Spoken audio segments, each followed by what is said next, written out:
दोस्तों नमस्कार।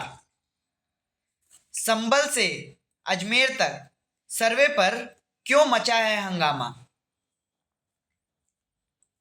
आज हम बात करेंगे कि दरगाह के बाद अब 2.5 दिन के झोपड़े पर गरमाया मुद्दा, नमाज पर उठी पाबंदी की मांग। विष्णु गुप्ता को क्यों आया कनाडा से कॉल, दरगाह विवाद में सिर कलम करने की क्यों मिली धमकी।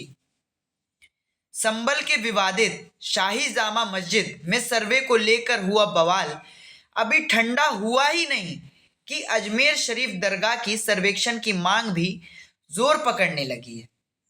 आपको बता दें, हिंदू सेना से अदालत में दावा किया गया है कि अजमेर दरगाह एक पौराणिक शिव मंदिर है जिसे तोड़कर दरगाह का स्वरूप दिया गया है। दरअसल ये याचिका हिंदू सेना के राष्ट्रीय अध्यक्ष विष्णु गुप्ता की ओर से दी गई है। संभल के बाद अजमेर में चिश्ती की दरगाह पर हंगामा शुरू हो गया है कि चिश्ती की दरगाह में शिव मंदिर का दावा किया गया है। कोर्ट ने हिंदू पक्ष की याचिका तो स्वीकार कर ली और सुनवाई की तारीख भी तय कर दी। दोनों पक्षों के आमने सामने दावे हैं। दरअसल पिछले दिनों से हिंदू और जैन संत यहां आकर जबरन नमाज पढ़ने का विरोध जता चुके हैं। ऐसा इसलिए क्योंकि यहां के गर्भगृह और बाहर की जो दीवारें हैं और उसके खंभों पर साफ साफ हिंदू जैन मंदिर शैली में देखे जा सकते हैं। दोस्तों, ये सांप्रदायिक हिंसा भारत को किस ओर लेकर जाएगा, ये तो हम आगे देखेंगे। अब बात करते हैं, 2.5 दिन का झोपड़ा पहले जैन मंदिर था। यहाँ पर संस्कृत विद्यालय भी था। इसके प्रमाण जैन महाराज सुनील सागर जी ने वहाँ पर विहार के दौरान बताए हैं। डिप्टी मेयर नीरज जैन ने कहा कि उन्होंने कई बार राज्य व केंद्र सरकार से इसका सर्वेक्षण करने व इसको अपने मौजूदा स्वरूप में लौटाने की मांग तक की है। उन्होंने कहा कि समाज विशेष के द्वारा वहां पर की जा रही अनैतिक गतिविधियां, अतिक्रमण व धार्मिक क्रियाओं पर रोक लगाने को भी उन्होंने प्रशासन व सरकार से मांग की है। मैं केंद्र सरकार से और राज्य सरकार से मांग करता हूं कि उसका संवर्धन करके उसका प्राचीन वैभव को लौटाने का प्रयास किया जाए। अब 2.5 दिन के झोपड़े में नमाज किए जाने के सवाल पर उन्होंने कहा, वहां पर इस तरह की गतिविधियां पर रोक लगा दे। धार्मिक गतिविधियां वहां नहीं की जानी चाहिए, लेकिन जानबूझकर षड्यंत्रपूर्वक कब्जा करने की नीयत ने इस प्रकार के कृत्य किसी समाज विशेष द्वारा किए जा रहे हैं, उन पर भी रोक लगनी चाहिए। दोस्तों, अब बात करते हैं हम आरएसएस प्रमुख मोहन भागवत के एक बयान पर, जिसमें उन्होंने कहा था कि हर एक मस्जिद को खोदोगे तो वहां शिव की प्रतिमा नहीं मिलेगी।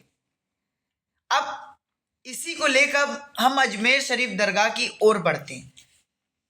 अजमेर शरीफ दरगाह संकट मोचन महादेव मंदिर मामले में हिंदू सेना के राष्ट्रीय अध्यक्ष विष्णु गुप्ता को जान से मारने की धमकी मिली है। धमकी देने वाले ने फोन पर कहा कि तेरा सर कलम कर दिया जाएगा, गर्दन काट दी जाएगी, तूने अजमेर दरगाह पर केस फाइल करके बहुत बड़ी गलती कर दी है। अब ये गलती कहां तक और किस कदर तक बढ़ेगी ये तो हमें नहीं पता, पर हमें ये जरूर पता है कि ये जो हिंसा अब होने वाली है देश में, क्योंकि मथुरा, अयोध्या, काशी, संभल के बाद अब अजमेर शरीफ की बारी है। विष्णु गुप्ता ने धमकी पर कहा कि हम ऐसे धमकियों से डरने वाले नहीं हैं। हम कानून के दायरे में रहकर काम कर रहे हैं और कोर्ट जाना हमारा अधिकार है। अजमेर दरगाह संकट मोचन महादेव मंदिर था, है और रहेगा। हम अपने मंदिरों को वापस लेने के लिए न्यायालय के माध्यम से संघर्ष जारी रखेंगे। पर दोस्तों, अब बात आती है फिर से राजनीति की ओर कि राजनीतिक दल अपनी राजनीतिक रोटियां सेकने के लिए हिंदू और मुस्लिम में विवाद कर रहे हैं। जब यूपी के चुनाव थे तो ज्ञानवापी का मुद्दा उठा, मथुरा का मुद्दा उठा। क्या ये सही है दोस्तों? चलिए इसी कड़ी में हम आगे बढ़ते हैं। विष्णु गुप्ता ने अदालत में याचिका दाखिल की। उन्होंने आरोप लगाया कि संकट मोचन महादेव मंदिर को तोड़कर वहां दरगाह बनाई गई। इस मामले में अदालत ने संबंधित पक्षों को नोटिस जारी कर 20 दिसंबर 2024 को सुनवाई की तारीख तय की है।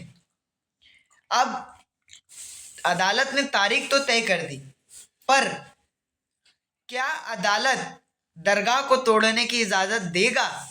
और अगर इजाजत देता भी है तो क्या ये जो इजाजत कोर्ट के तरफ से मिलेगी, क्या वो सही है? अपनी प्रतिक्रियाएं कमेंट सेक्शन में जरूर दें।